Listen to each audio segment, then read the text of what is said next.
Boa noite. Chegamos mais uma live nota 1000. E aí a gente tem um tema muito interessante hoje para trabalhar. Vamos discutir um pouquinho sobre saúde mental do trabalhador e os riscos psicossociais do trabalho no Brasil. Então, é uma temática que é muito importante a gente discutir, desenvolver. Estamos aí com os alunos nota 1000, convidados. O psicólogo Elon vai entrar já com a gente. Boa noite a todos que estão entrando. E aqui que o Elon já entrou. Só pedir para participar que a gente já aceita, Elon.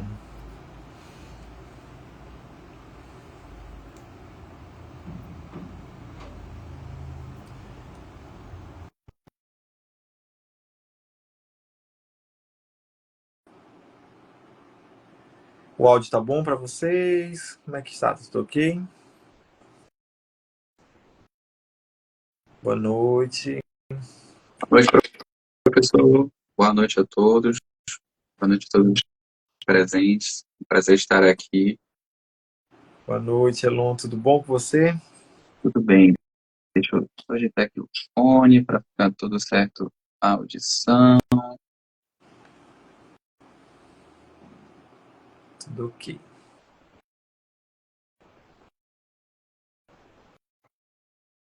Pronto. Me ouvem? O som está bom? Tudo ok, tudo ok. É um prazer tê-lo aqui. Nosso ex-aluno do curso de Redação Nota 1000, turma de 2018. Agora formado, já na residência, né, formado em psicologia pela UFPA. Foi um aluno muito dedicado, né, sempre desenvolveu tudo que nós apresentávamos de forma muito boa. Então, temos aí uma amizade, né, posterior curso. E é uma satisfação tê-lo aqui com a gente hoje para discutir um pouquinho sobre saúde mental do trabalhador e os riscos psicossociais do trabalho no Brasil. Seja bem-vindo. Obrigado. Eu reitero o meu agradecimento e a minha felicidade por estar aqui hoje, podendo compartilhar um pouco do conhecimento. Num curso que contribuiu tanto na minha época da redação, não somente na época do Enem, mas ao longo da vida. Acho que o curso ele contribui muito.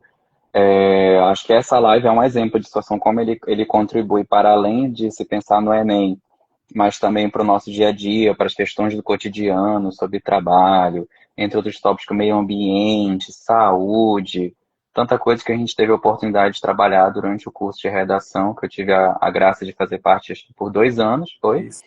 E hoje também voltar, enquanto profissional, 6 anos depois, de fato é uma honra. Eu agradeço pelo convite. Isso. Elon, apresente um pouquinho do que você está fazendo hoje, né? Para o público entender como é que você está. Não parou de estudar, né? Desde aquela época, Uhum. estudando, focando muito, que a gente, depois que vai para a universidade, a gente pensa assim, vai só trabalhar, não. Mas a gente vai estudando cada vez mais para a gente conseguir almejar outros rumos, né? Outros objetivos. E aí, o que você está fazendo hoje? Perfeito.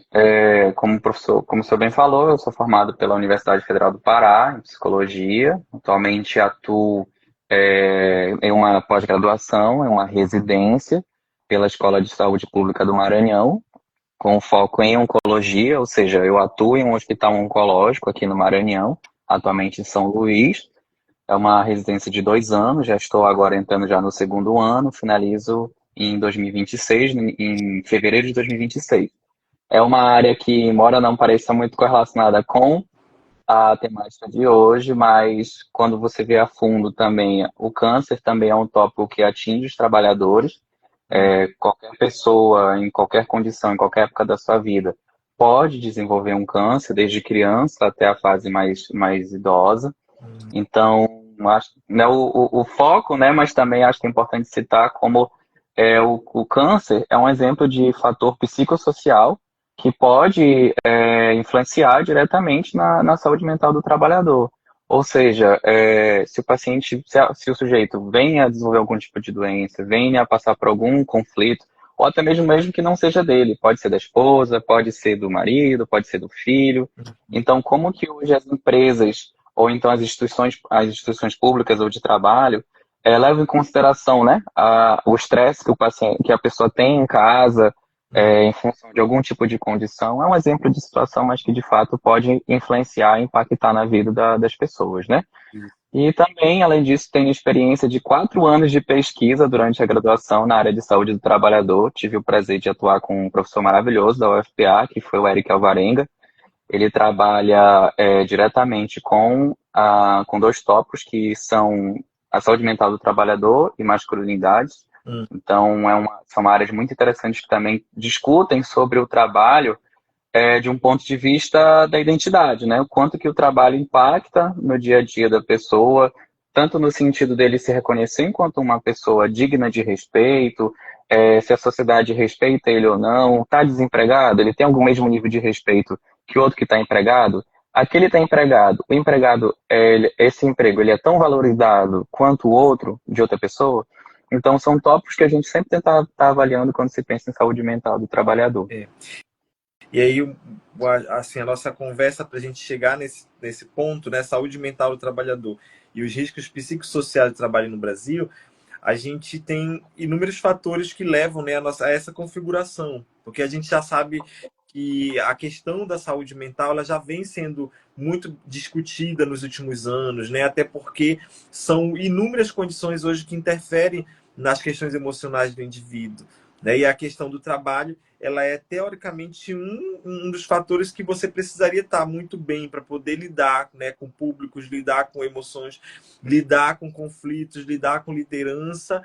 E o Brasil hoje se destaca nesse cenário, né, como um dos países que mais apresenta número de pessoas que adoecem no ambiente de trabalho. Esse ambiente de trabalho, para muitos, não é um ambiente favorável, né? As pessoas perdem o gosto por desenvolver suas atividades, então isso configura ali problemas gravíssimos que pode levar o país para uma crise, né? Por uma questão que envolve economia, que envolve estabilidade emocional, que envolve saúde pública. Então é uma cadeia aí, são elementos que se interligam, que comprometem uma harmonia, né? Uma harmonia social, a gente pode pensar dessa forma.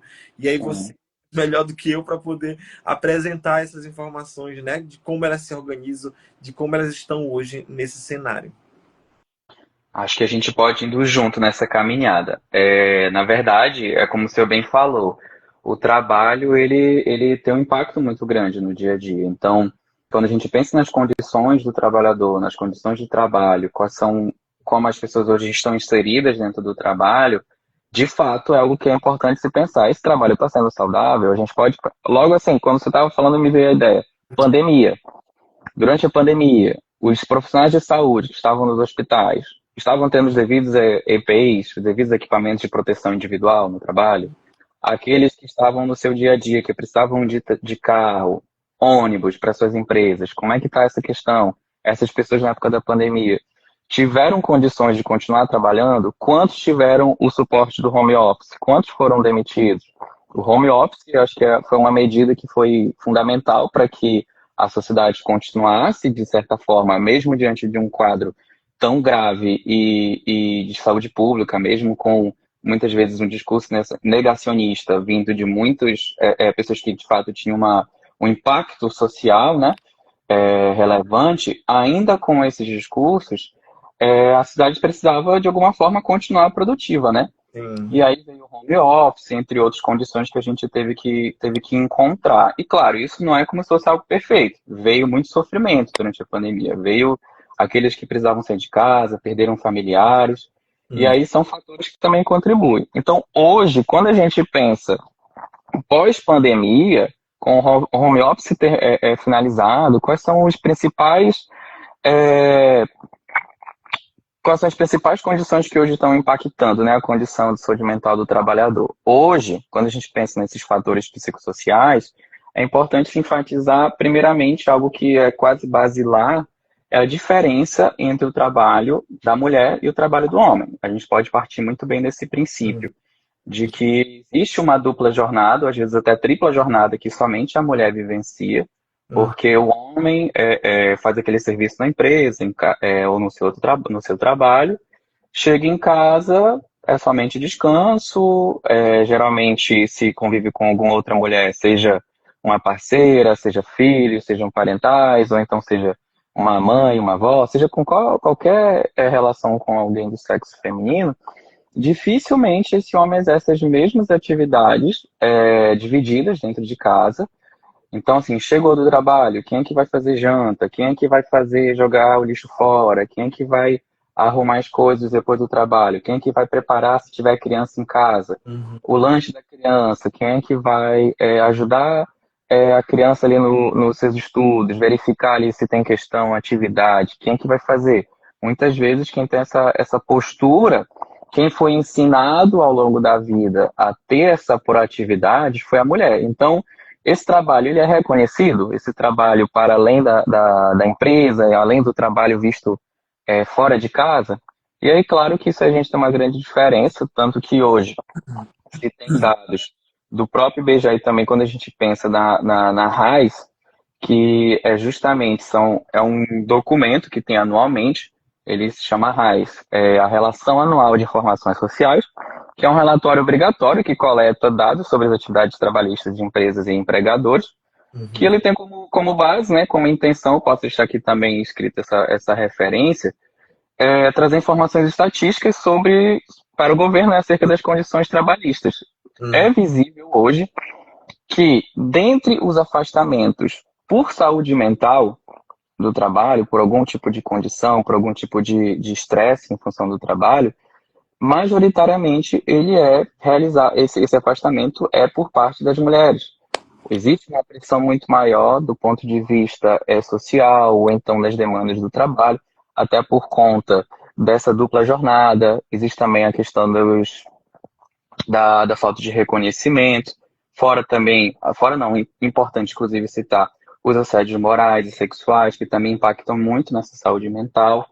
Fora também, outro ponto que a gente tem que informar é que, dentre esses afastamentos, 80% dos afastamentos que hoje alguém solicita para se retirar do trabalho é em função, na verdade, houve um aumento de 80% uhum, desse afastamento do trabalho em função de saúde mental. Ou seja, que condições são essas que hoje os trabalhadores estão enfrentando? uhum, Acho que essas condições que a gente pode já primeiramente citar, algumas delas, alguns problemas atuais, a terceirização, uhum. a pejotização e a uberização. São três temas que a gente pode falar aqui intercalado. Se eu gostaria de a gente iniciar com esse tópico, Pode sim, fica à vontade.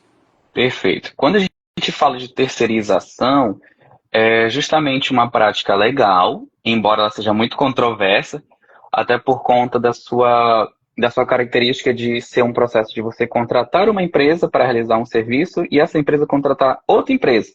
Então, essa terceira empresa, que é o que a gente chama dessa terceirização, ela muito provavelmente recebe recursos inferiores e tem demandas maiores do que essa empresa que é diretamente correlacionada com o contratante inicial. Uhum, Então, aí quando a gente pensa, quem é essa empresa? Essa empresa ela é feita por pessoas. Então, essas pessoas terão uma demanda maior de trabalho. E aí, esses trabalhadores vão necessitar cada vez mais de um suporte psicológico. Eles passam por mais demandas, passam por mais pressões, passam por um processo muito maior de falta de direitos, embora seja com CLT e tudo mais, mas existe uma dificuldade de se alcançar esse primeiro empregador, que seria aquele solicitante do serviço, né? uhum, E aí, com isso, é um exemplo de como isso pode trazer, de certa forma, condições de trabalho mais degradantes, condições de trabalho em que a empresa terceirizada, ela, para economizar um dinheiro, economizar alguma verba, ela pode justamente dar menores condições para os profissionais, para que assim ele consiga reservar mais dinheiro e assim repassar um valor menor para si e guardar mais para a própria empresa, né? uhum. É necessariamente um problema do ponto errado da empresa? Aí que é a questão da controvérsia. A empresa está tentando fazer a parte dela, mas aí a gente cabe citar que hoje existe uma atualização na norma regulamentar de número 1, que ela é uma atualização de final do ano passado, de dezembro de 2024, que se atualizou agora para a partir de maio, a partir do dia 26 de maio, as empresas terem de fato, registrado dentro do seu trabalho, dentro da sua documentação focada em saúde do trabalhador, partes específicas para a saúde mental desse profissional. O que isso significa? Significa que hoje as empresas, a partir do dia 26 de maio, deverão assinalar quais são os projetos, as atividades que focam na saúde mental do trabalhador. Ele está... Larissa, saudade, minha querida. Aprendi muito com ela, enquanto na época eu estudava na parte de RH. Maravilhosa. É uma norma que é importantíssima se pensar. Afinal de contas, ela equipara a saúde mental, a saúde física, a saúde das condições de trabalho da maneira estrutural. Ou seja, hoje se olha a saúde mental cada vez mais, acredito que seja muita influência das discussões que tem se pensado, dos impactos dos fatores de gênero, dos impactos das questões das relações raciais. E também, então, são construções que vão ser feitas ao longo da sociedade, ainda mais agora vindo depois de uma pandemia, quando a gente pensa sobre saúde mental. Hoje se idealiza a saúde mental é algo importante? Com essa regulamentação, claro, não é a primeira documento, existem outros documentos, existem referências importantíssimas. Desde, acredito que foi em 79, que foi o primeiro documento oficial que foi produzido alguma coisa sobre saúde mental do trabalhador. Em 99 também houve um documento, mas com esse hoje, ele de fato traz para a realidade, traz para o dia a dia da empresa a ideia da saúde mental ser tão relevante quanto as outras saúdes. E aí a gente pensa que ela é importante como as outras, né? Isso. E aí eu vejo uma questão aqui também, porque assim, se discute muito, já tem uma discussão no Brasil sobre essa questão de terceirização, uberização, e eu não conhecia esse contexto aí que seria pejotização, né? Essa expressão, que aí seria o contexto da prática ilegal. Até porque as pessoas, assim, na terceirização e na uberização, e principalmente na uberização, ele vai trabalhar às vezes além e ainda não tinha uma condição, né? Tava tramitando aí alguns projetos, porque às vezes ele estava no processo de uberização, é como se ele tomasse meio conta da carreira dele, mas se acontecesse alguma coisa ele não tinha nenhum amparo, né? Então essas preocupações que vão além, às vezes não ganhando tanto também, né? Vão teoricamente afetando a pessoa, a forma como ela trabalha, né? A vontade de trabalho, e isso vai fazendo com que a saúde dela fique, não sei se eu posso falar essa expressão, desequilibrada emocionalmente, né? No sentido de sofrer por um trabalho que às vezes ele não tem uma segurança nesse trabalho também, né? A gente pode trazer a ideia do sofrimento psíquico, ele sendo fonte, a fonte do sofrimento humano, ele não advém somente da individualidade, ele vem do que a gente pensa também enquanto impactos do ambiente. Então, por isso a gente pensa nessa ideia dos fatores psicossociais. Alon, o que você está querendo dizer com isso? Uberização é a falsa ideia de que a gente tem liberdade no meio neoliberal. Alon, o que você está falando? A liberdade que o Uber se pensava, logo quando veio a ideia do Uber, eu trabalho para mim mesmo, eu tenho autonomia para fazer minhas coisas. É a mesma coisa do processo do iFood.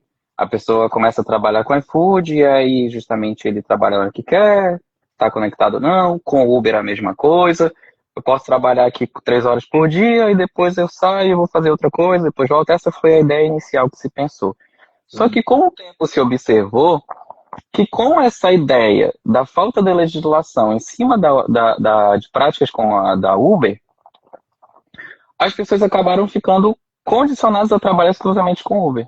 O que isso quer dizer? Significa que eu que trabalhava 3 horas, agora o Uber, ele obriga as pessoas a participarem uma quantidade de vezes no dia do seu aplicativo. Ou então, se você ficar muito tempo sem trabalhar com o Uber, ele te cobra, ele bloqueia o seu perfil, ou ele diminui a relevância, quase como se fosse um perfil do Instagram. Se você não está ativo, o seu perfil vai perdendo importância e engajamento, né? Da mesma forma. Ou seja, trabalho não deve ser medido a partir, necessariamente, exclusivamente a partir da sua produtividade, mas a partir da sua constância, a partir da qualidade de vida que esse profissional está tendo. Então, durante a pandemia, se teve muito essa ideia de que os entregadores eram maravilhosos, salvadores da pátria. Tá, mas e quem é que foi? E aí deram benefícios para eles? Deram os direitos que eles mereciam? Então, quando se pensa dessa forma muito romantizada sobre o trabalho, sobre a vida, acaba se deixando de lado direitos que são básicos, como um CLT tem direito, ou então um concursado. Acho que é importante a gente falar, inclusive, ainda dessa ideia da uberização, mas já a gente passar para a pejotização também, que dentre os nossos. Hoje, inclusive, ontem eu vi o dado, estava atualizado, mas hoje já saiu um dado mais atualizado ainda, que 39 milhões de pessoas hoje estão empregadas com carteira assinada no Brasil. Até o que eu tinha visto ontem, que era de 2023, eram 36 milhões. E aí a gente tem que trazer um dado importante sobre isso. Esses. Deixa eu botar aqui. 39, né? Um dado. Desses, 66% possuíam carga horária acima de 40 horas semanais. De 40 horas para cima. O que são 40 horas semanais?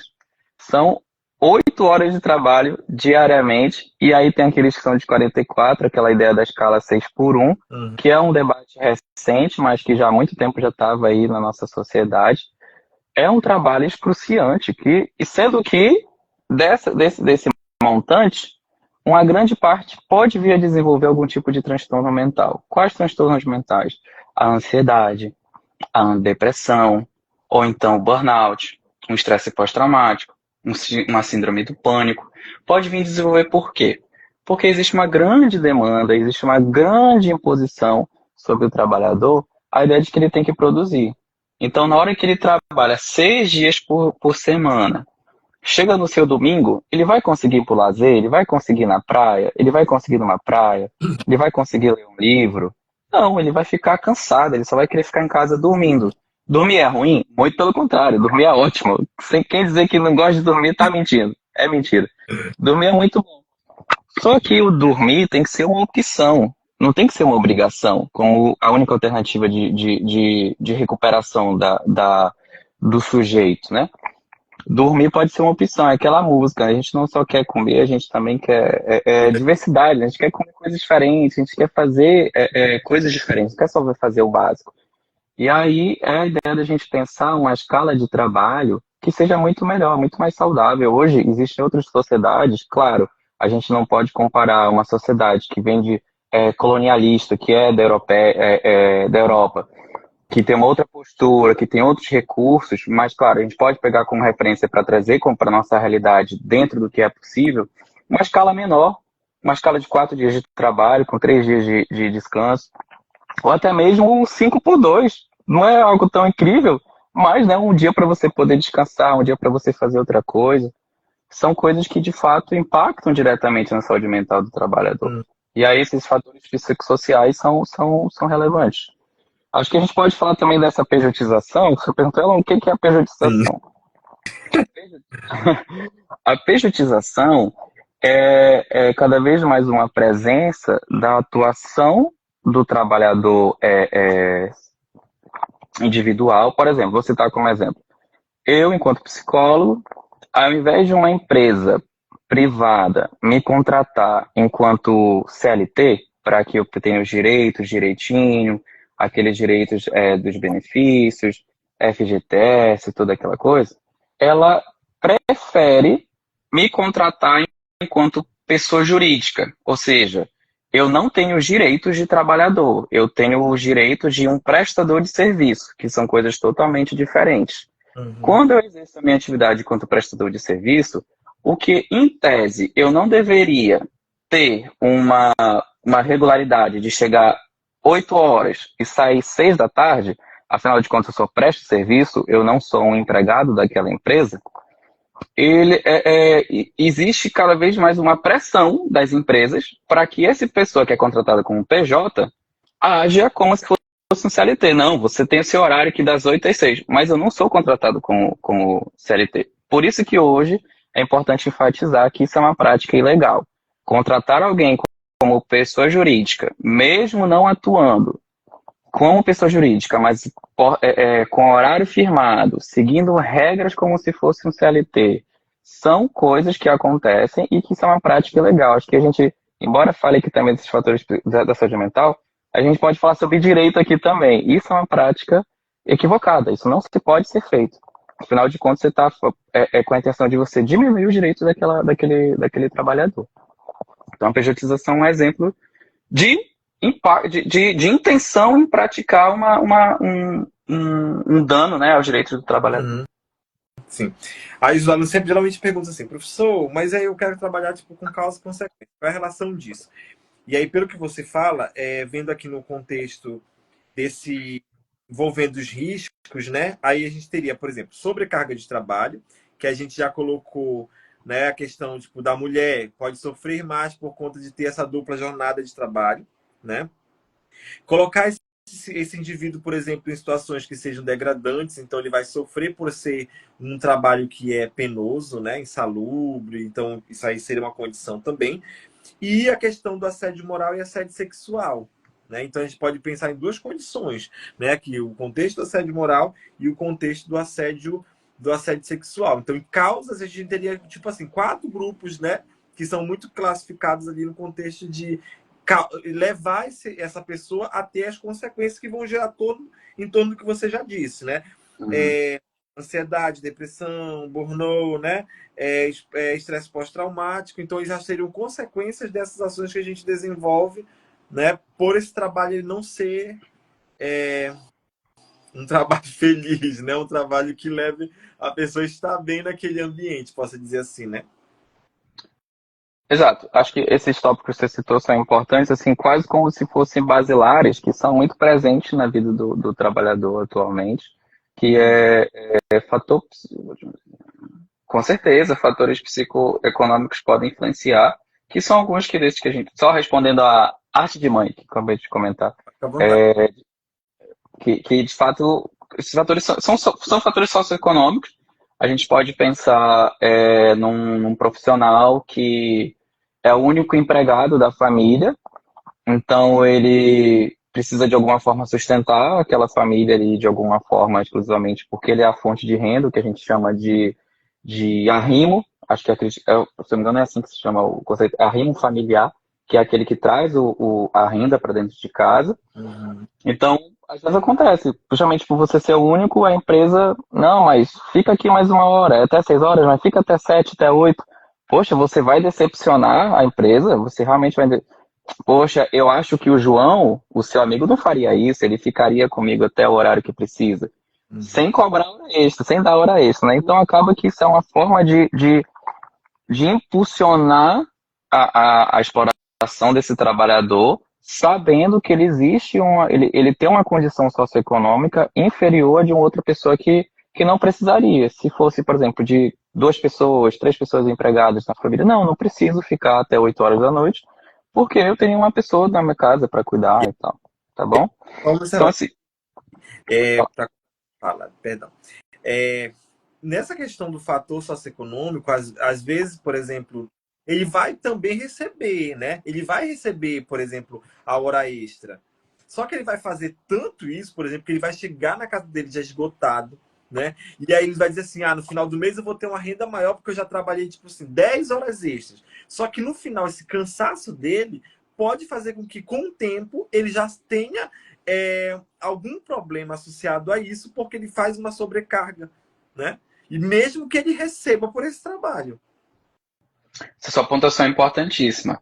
Por mais que você ganhe dinheiro, será que dinheiro é mais importante do que qualidade de vida? Elon, você está sendo muito idealista que o dinheiro é mais importante de fato? Não existe. Eu falo, dinheiro não traz felicidade. Infelizmente, dinheiro na nossa sociedade ele contribui muito para a nossa felicidade, mas também ele não é o único ponto de apoio. Sim. A gente tem que pensar a importância dos laços familiares, a importância dos momentos de autoconhecimento, dos momentos de lazer. Essa 1 hora que eu passo a mais de trabalho, eu ganho uma diária a mais, R$ 50 a mais, 80 reais, poderia ser 1 hora que eu poderia estar brincando com a minha filha, eu poderia estar vendo os primeiros passos dela, eu poderia estar no momento que eu estaria cheirando o meu cachorro, que eu poderia estar comprando uma comida, tendo um momento prazeroso com meu companheiro ou minha companheira. Então, às vezes, essa 1 hora dentro do trabalho, por mais que me dê um dinheiro a mais, ela não rende tanto quanto, assim, se a gente for ver do ponto de vista de investimento, às vezes essa hora a mais dentro de casa, ela tem um rendimento muito maior do que 1 hora a mais dentro do trabalho.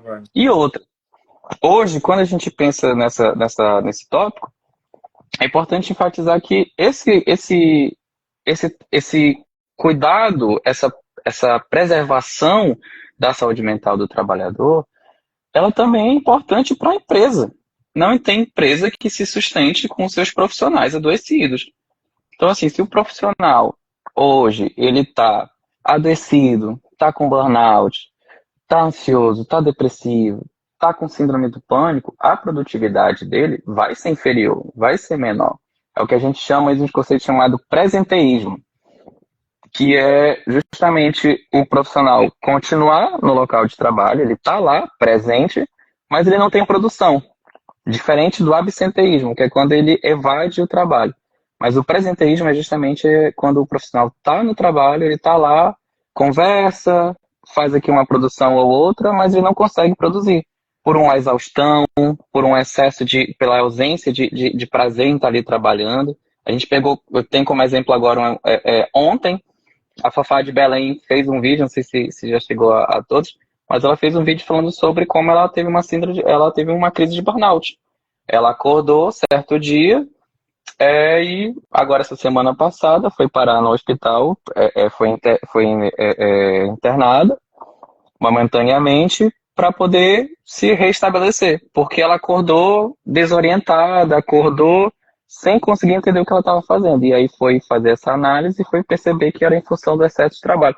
Quem não andou vendo a Fafá de Belém por todo canto, tava com a Cron, tava com todos os lugares, estava lá no Rio de Janeiro no Carnaval, não na COP30. Então, assim, é um exemplo muito visível para a gente, como uma pessoa que mesmo que tenha muita experiência, e aí é uma coisa que é importante enfatizar, aquele profissional que tem que ele entrega muito, ele também espera um retorno igual.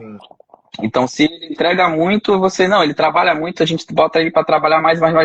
Às vezes o que ele precisa não é nem de mais dinheiro, é de mais reconhecimento ou de um descanso maior. E aí um exemplo é a Fafá de Belém, acho que só para ser bem atual, é a Fafá de Belém que demonstrou esse burnout, essa crise de burnout recentemente. Isso. E, amigo, a questão também os alunos aqui ficam já esperando os repertórios, né? A busca por repertórios. E o que é que a gente tem hoje de informações que são muitas, né? Quando a gente pensa trabalho e saúde mental, hoje tem muita gente pesquisando, tem muita coisa sendo produzida, né, no Brasil. Como é que a gente pode dar uma segurança para eles em termos de repertórios? Assim, que seria interessante a gente destacar como um conhecimento que eles adquirem por obras, né, por filme, por documentos oficiais. Certo. Acredito que a gente pode citar enquanto algumas referências. Primeiramente, o IBGE, que lá, claro, tem muito dado, mas se você conseguir direcionar a sua pesquisa sobre trabalho, sobre saúde mental, tem muitos dados lá que são importantes. Você pode entrar no site deles, é muito bem esclarecido, mas, claro, não é algo tão fácil, mas é uma possibilidade. Existe essa outra referência que eu falei também, que são a relação anual de informações sociais, que todo ano o governo capta aí as informações estatísticas sobre trabalho, para poder estar fazendo novas políticas públicas, também para estar fazendo benefícios e trabalhistas. Acredito que o Gabriel aí também citou um filme legal, vou citar alguns filmes também, que é o Coringa, aquele que foi lançado sem ser o com a Lady Gaga, mas o anterior, e também o com o da Lady Gaga também, acho que pode somar. É um filme que fala sobre os impactos do trabalho e também dos fatores. Tá aí um exemplo muito bom. Obrigado, Gabriel. O filme do Coringa, os impactos dos fatores psicossociais. Era uma pessoa que tinha uma fragilidade familiar, dos vínculos familiares. Era uma pessoa que vivia sob condições socioeconômicas muito difíceis. Hum, embora ele tivesse suporte do governo ali com algumas questões de saúde mental, ele era acompanhado por uma psiquiatra, mas faltava alguns outros tópicos ali que também eram relevantes na vida daquela pessoa, as suas relações, as suas relações é, é, sociais eram mais difíceis, era um trabalho que era pouco reconhecido, ele era um palhaço de rua, né? hum, Era, era muito maltratado, tratado como se fosse praticamente alguém sem relevância social alguma. Então é um filme muito interessante a gente poder parte dele discutindo. Acredito que outros também que eu posso estar trazendo para a gente somar alguns filmes que é Você Não Estava Aqui, que é um filme de 2019. Ele tem na Amazon, para quem tem interesse. Ele fala sobre relações, sobre tem até um que o autor falou, que nosso filme olha para o caos da vida dominada pela tecnologia. É sobre essa falta ilusão, essa falsa ilusão de liberdade. É um filme que é muito bom. Láucia, sim, a série Ruptura também, sobre essa separação entre o que é o pessoal e o que é do trabalho.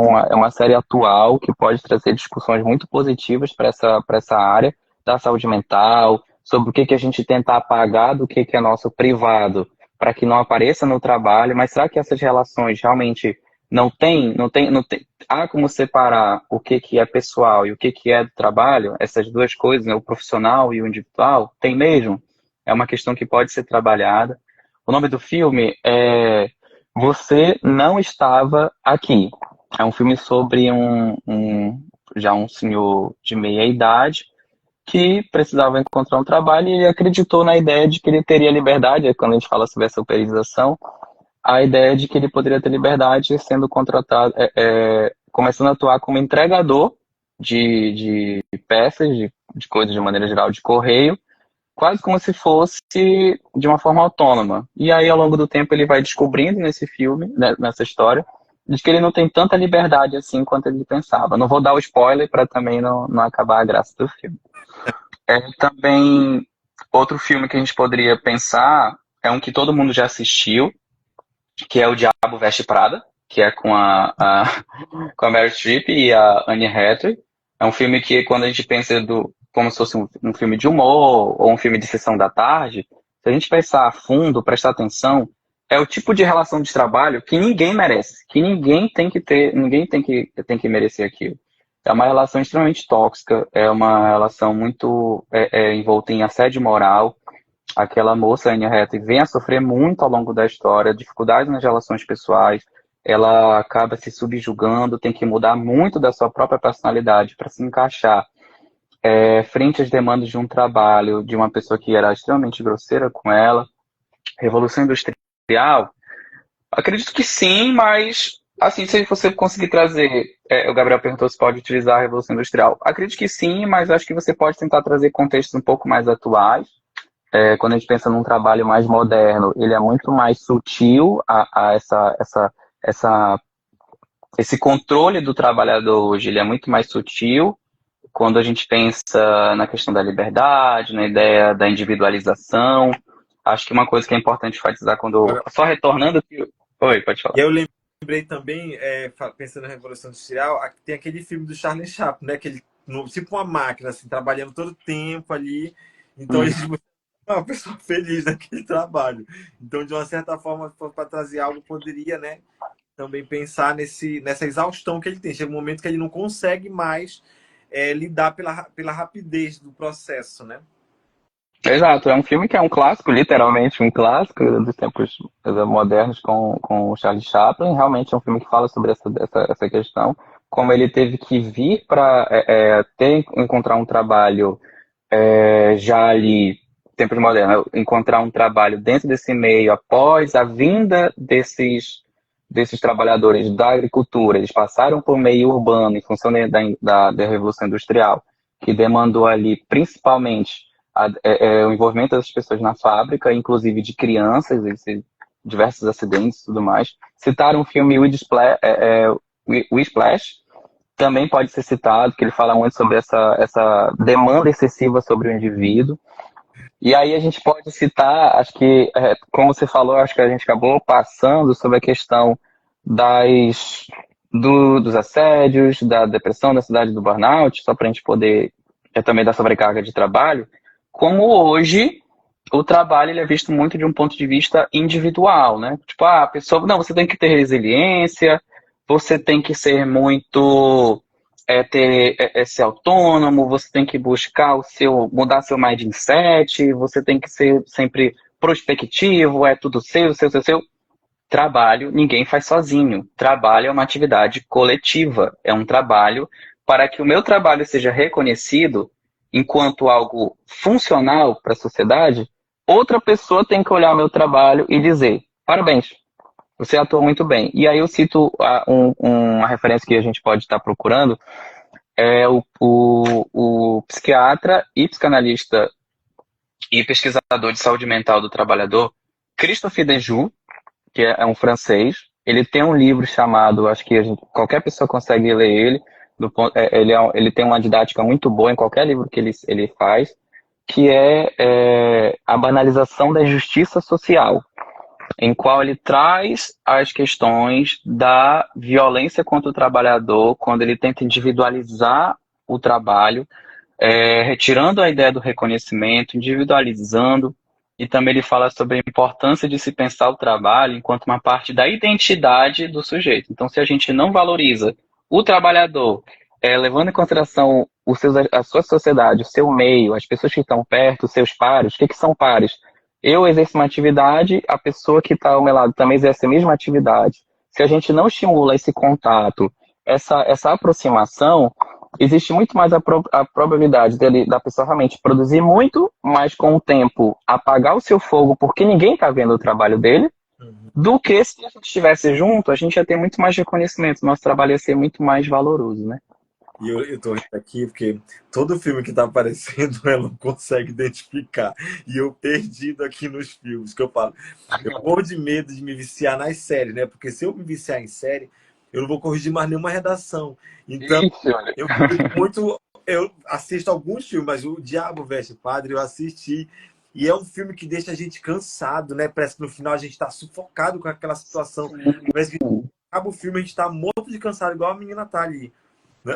Porque É verdade. é tão intenso aquilo e é tão exaustivo, é tanta cobrança que a gente acaba não tendo tipo uma paz assistindo esse filme. Termina o filme, ufa, meu Deus, ainda bem que acabou. Isso é o contexto, né, de muito trabalho. A gente às vezes não quer ter contato, mas vai porque a gente precisa daquele emprego, né, daquela condição.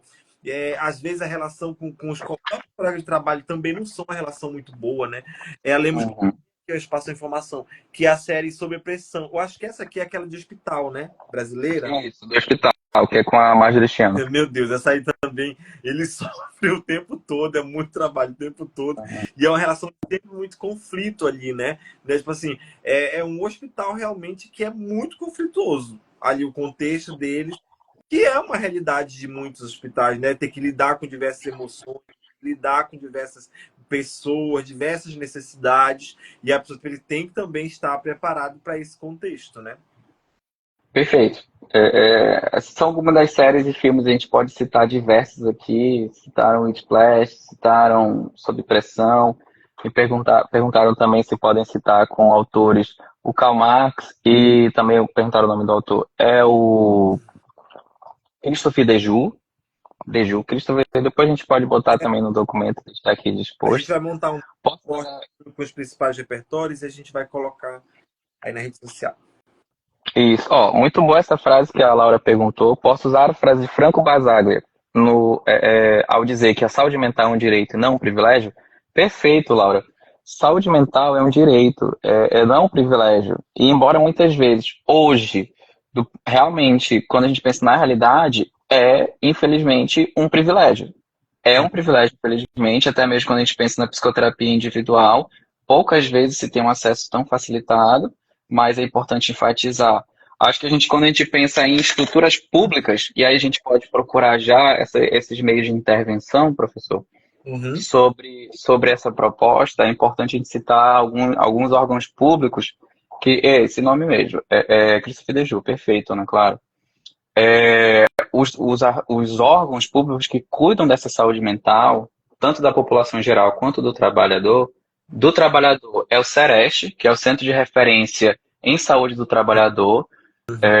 Em Belém tem, acredito que em Castanhal não recordo completamente, mas existem mais de 200, eu tenho até aqui o dado, no Brasil atualmente tem 215 Serestes em funcionamento, sendo 26 estaduais, 185 regionais ou municipais, e eles mantêm ativos a cobertura a mais de praticamente a 3.981 municípios, Aí, no caso, é nacional, sendo que né? É nacional. isso, isso, nacional. Então, o Sereste, ele é um centro de referência para a saúde, não é só exclusivamente para a saúde do trabalho, para a saúde mental, mas para a saúde em geral. É importante a gente enfatizar a existência desse órgão. E também, quando a gente pensa no CAPS, o CAPS, ele hoje, infelizmente, se tem muito um meme, se virou quase como se fosse uma brincadeira. Ah, paciente do CAPS, a pessoa é do CAPS, quase como se fosse uma instituição asilar ou algo quase como se fosse do hospital, uma coisa ruim, mas muito pelo contrário. O CAPS é uma política pública de saúde importantíssima quando a gente pensa na desinstitucionalização. Opa, prendeu aqui a língua. Quando a gente também pensa na importância da saúde mental enquanto algo do dia a dia, não algo que se tem que ficar preso, algo que tem que ficar recluso numa clínica escondido da sociedade. Saúde mental é hoje, saúde mental é todo dia, é no meio das pessoas, é no trabalho, é em casa. Aquela pessoa que tem alguma questão com o uso de álcool e outras drogas, deve ser tratado em meio à sociedade, deve ser tratado com alguém que tem seus direitos como qualquer outra pessoa. Eu sei que muitas vezes pode ser difícil de lidar, mas é importante pensar na saúde mental como algo que é do dia a dia. É uma pessoa que merece, que tem o direito de estar em meio às outras pessoas, né? Mesmo que tenha mais dificuldade do que outras pessoas para lidar com seus problemas. Algumas questões são fatores psicossociais também, né?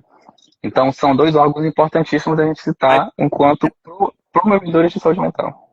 poderia até pensar na questão dessa ampliação, né? Que eu estou vendo aqui, por exemplo, estou vendo aqui uma informação do Ministério da Saúde que fala do Centro de Referência, né, de Saúde do Trabalhador, que é o Sereste, que é um local de atendimento especializado na saúde do trabalhador. E está no site do Ministério da Saúde. Perfeito. É importante falar, né, do Ministério da Saúde, como é importante ampliar o Sereste, embora ele exista, muitas vezes ele é sucateado, é uma política pública que pode ser sucateada, ou então que pode ser muito restrita, infelizmente não atende toda a população, e aí a maior divulgação. Então, assim, quando a gente pensa do âmbito público, o Sereste é uma referência que funciona, que existe no Brasil. A gente não precisa criar novas políticas como se o Brasil fosse uma terra sem lei, até porque a gente tem muita lei, mas a gente só tem que olhar para as leis que a gente já tem e valorizar, ampliar, desenvolver mais essa política, que é, por exemplo, o Sereste, né? Uhum. Sim.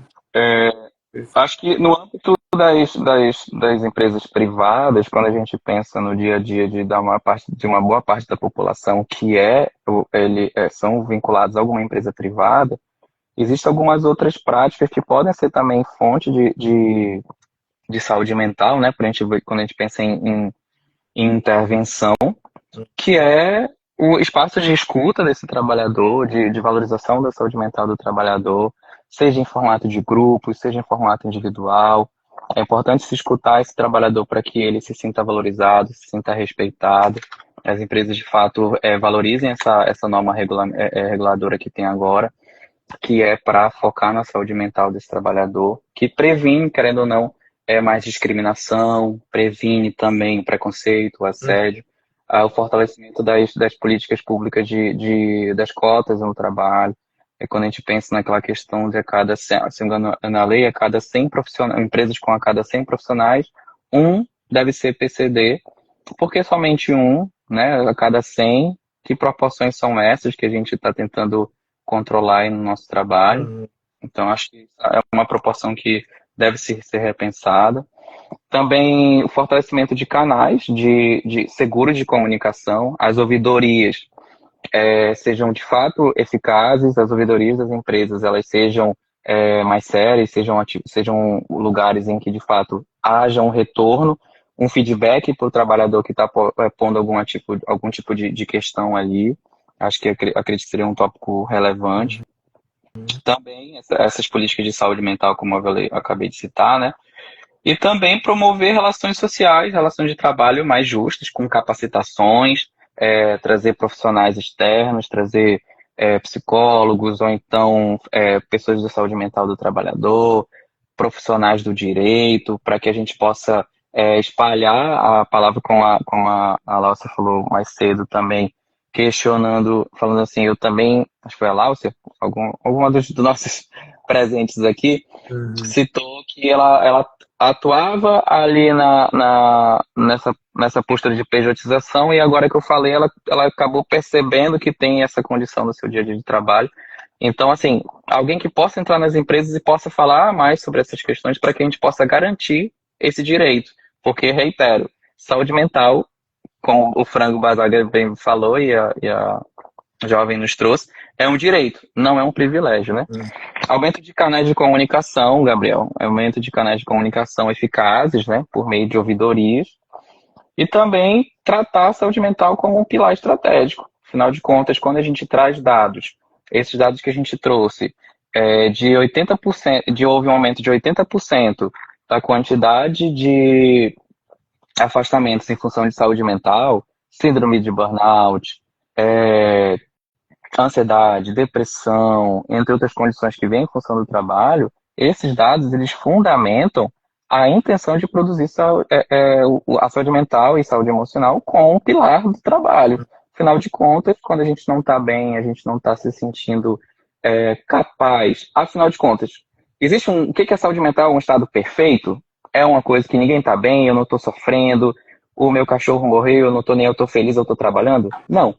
Saúde mental, ela é muito correlacionada com a nossa capacidade de lidar com os problemas do dia a dia e continuamente fazendo o nosso fluxo diário de trabalho, de vida, de relações. Então, assim, saúde mental não é uma coisa estática, ela é dinâmica. Eu estou diante de uma situação de sofrimento, trabalhar com ela, conseguir me relacionar e continuar seguindo, não quer dizer que eu vou deixar de ficar triste por alguma coisa, mas eu vou ter a tristeza ao mesmo tempo que eu tenho um acolhimento no trabalho, eu tenho reconhecimento, eu tenho o amor da minha família, então é tudo junto, quando a gente vai caminhando junto. Agora, quando esse sofrimento ele se sobrepõe a qualquer outra coisa que de fato poderia nos trazer benefícios e estabilidade emocional, aí a gente tem um quadro de sofrimento psíquico que de fato está impactando no nosso dia a dia, né? Na nossa produtividade, na nossa capacidade de se relacionar com as outras pessoas. Isso. E aí, só para a gente já indo para os nossos as nossas finalizações, que tanta informação boa que o tempo passa rápido. Pegar essa questão das próprias empresas. Eu já li e já vi alguns vídeos, documentários, que tem algumas empresas, por exemplo, principalmente em São Paulo, que eles criam esses espaços, né, de interação, né, espaços que, por exemplo, o funcionário ele pode ir, tipo de bermuda. Uma coisa que me estressa muito no trabalho é tipo ter que passar o dia todo, por exemplo, de sapato, de tênis. E aí, às vezes, eu vou ao trabalho, tipo, eu fico o dia todo, a vontade é tirar, e a meia, parece que coça a perna. E ele cria esses espaços em que as pessoas conseguem descansar, conseguem interagir, conseguem fazer um bom almoço, né, sentado. Então, essa condição da empresa também melhorar esse espaço e essas alternativas que ela pode trazer de compartilhamento de ideias, né, dinâmicas, de palestras, ela vai diminuir o número de pessoas que, teoricamente, serão afastadas, né? E elas vão construir, por exemplo, um espaço que pode ser mais harmônico, né? Que possa ser mais produtivo, que possa ser mais prazeroso, que ao mesmo tempo que a pessoa tem um descanso para ela poder almoçar bem, é diferente daquela pessoa que vai ter que sentar em qualquer lugar para poder comer e numa sequência já exercer o trabalho dela sem ter nenhum tipo de descanso, né? Então isso aí com o tempo fazer com que a empresa vá lucrar e ela vai ter que adoecer e vai se afastar desse espaço. Então, dar uma responsabilidade também para as empresas é uma questão que pode ser por fiscalizações, né? Essas questões de ouvidorias, tipo, o funcionário mostrar também que ele está num ambiente que não é um ambiente que não é muito legal, até porque imagina o governo ter que fiscalizar todos esses espaços. É preciso que tenha, né, esses espaços para poder dizer, olha, está acontecendo isso e é preciso alguém vir aqui investigar. Porque Uhum. milhares de empresas no país. Vai identificar que naquele determinado local, aqui em Castanhal, tem pessoas sofrendo, exatamente porque estão em trabalhos penosos, né? Não vai ser dessa forma também, eu acredito.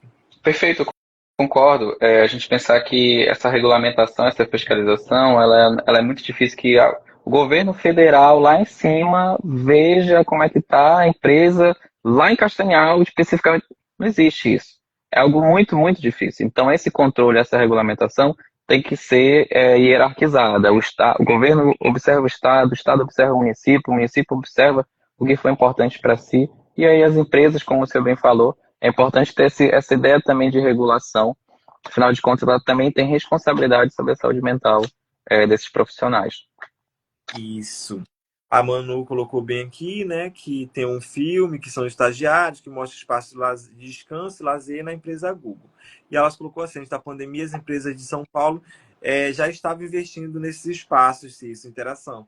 Mas eles estavam visando um papel de empresa jovem. Que aí, tipo, não pode ser, né? Tem que pensar em qualquer pessoa que esteja nesse espaço. Ela pode ser jovem, ela pode ser idosa, enfim. Então, é um contexto que seria para o funcionário, né? Para a pessoa que está atuando naquele local, sem determinação de pensar só num grupo, porque a pessoa que já tem uma idade, ela já trabalhou muito tempo, então ela vai precisar do descanso, assim como outra que está entrando, né, nesse mercado de trabalho. Acredito que o que ela tentou dizer no sentido de o papel da empresa moderna, no empresa, da ideia da empresa mais moderna, não necessariamente focada no jovem, mas eu entendo também o que você quer dizer.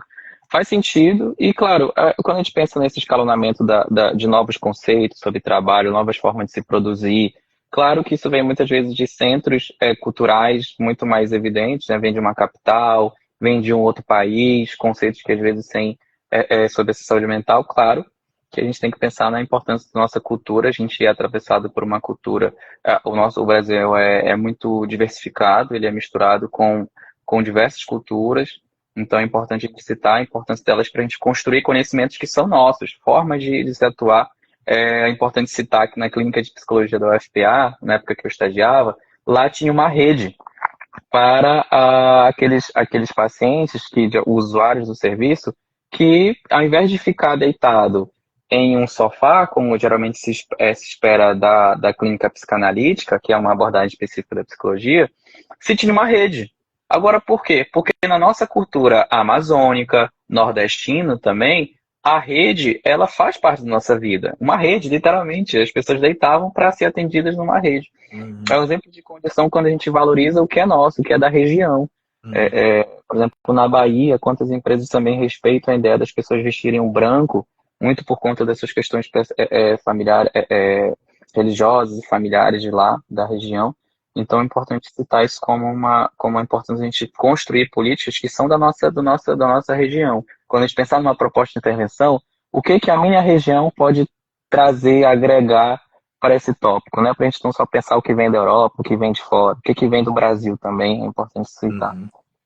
A gente tem um minutinho aqui, gente. Eu quero agradecer ao Elan, pela apresentação, foi muito boa. Depois a gente vai terminar nossa conversinha aqui no privado, a gente vai montar um postzinho, vou colocar aqui no Instagram para todo mundo, né, ter noção de mais ou menos o que foi que a gente discutiu. E muito obrigado pela participação de todos. Eu deixo com você essa palavrinha final. Eu agradeço novamente, professor, pelo convite, eu me senti muito honrado, eu agradeço todo mundo que contribuiu nos comentários, vocês somam muito, e eu desejo toda a sorte, todo o sucesso a todos que estão nesse caminho de produções de redação, e também para quem está crescendo, para quem está vivendo. Conhecimento nunca é demais, e a gente falar sobre assuntos diferentes é sempre muito bom.